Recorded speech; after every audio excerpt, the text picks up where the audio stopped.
Hello. Okay, let's look at solving exponential functions. And I'm going to do this example three different ways. And I encourage you, try all three.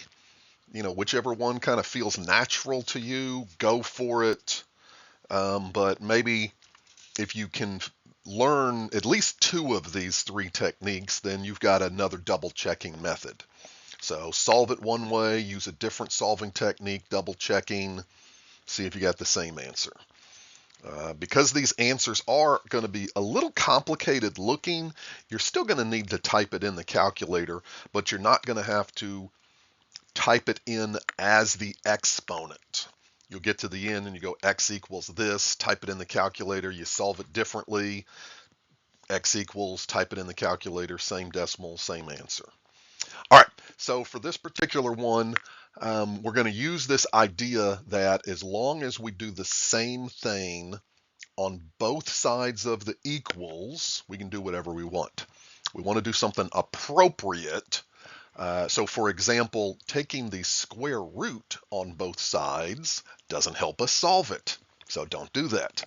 But if I apply a logarithm, then I can use all of those logarithmic rules and properties and things to help me solve it, which is a good thing. So, and you can do any logarithm. I always do the natural logarithm. You can do the common logarithm or possibly the same base logarithm as the exponentials that we've got.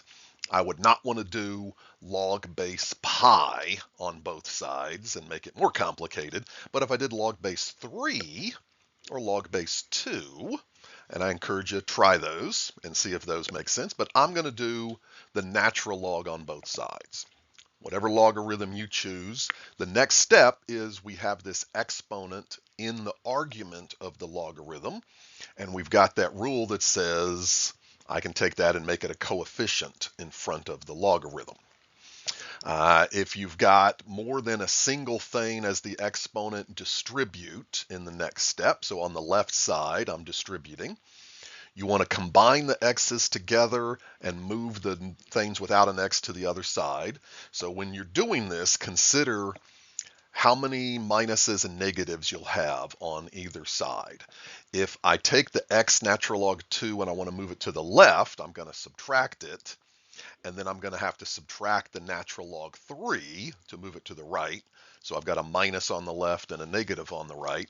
Whereas if I subtract from the left the x natural log 3, then I'm just going to have that minus on the right side. So if you pause here and go, do I move it to the left? Do I move it to the right? Think about the quantity of negatives and minuses. The fewer, the better, like that. Factor out the x. Now everything in the parentheses on the right side is just a coefficient of x. Now if you want to do some of the simplify, you know that when you subtract different logarithms with the same base, you can combine the arguments by dividing them. You can do that if you want to. I'm not going to bother. I'm done. All right. I'm going to turn the page and do another technique. Remember, these alternate techniques can be used as double checking, but it's always good to double check your answers in some way because there's a bunch of steps there. You could have done something wrong. Little mistake.